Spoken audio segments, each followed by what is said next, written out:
Bonjour, poursuivons aujourd'hui sur le thème du fair play pour souligner l'importance d'apprendre à vos jeunes à jouer sans tricher.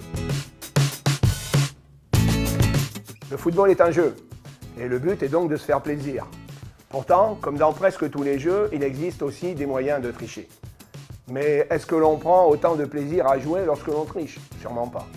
Pour vous, le premier enjeu consistera alors à montrer à vos jeunes joueurs qu'ils seront beaucoup plus épanouis en jouant honnêtement plutôt qu'en ayant recours à des ruses pour l'emporter.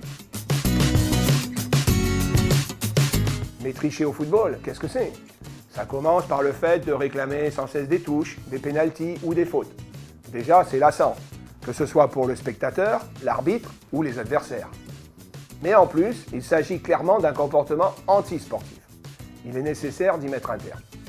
Pour faire passer le message à vos joueurs, le mieux est d'avoir une discussion ouverte sur ce sujet, individuellement et collectivement. En plein match, si vous surprenez l'un de vos joueurs à réclamer, remplacez-le sur le champ. Nul doute qu'il retiendra vite la leçon.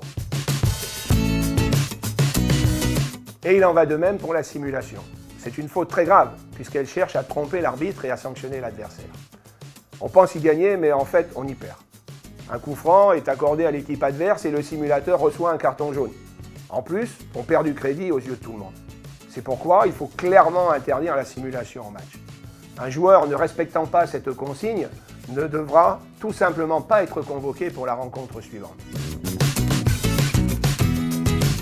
Alors, il se peut que l'un de vos jeunes vous dise qu'il a vu une de ses idoles plonger dans la surface pour obtenir un pénalty.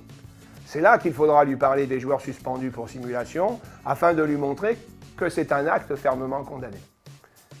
Il est nécessaire que vos joueurs comprennent aussi que c'est l'image du club qui est en jeu et qu'en étant fair play, la victoire n'en sera que plus belle et la défaite que plus honorable.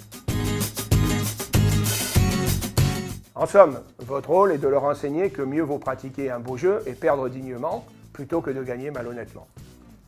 Que les actes de tricherie n'apportent rien de positif, bien au contraire, qu'ils risquent d'attiser les tensions entre les joueurs.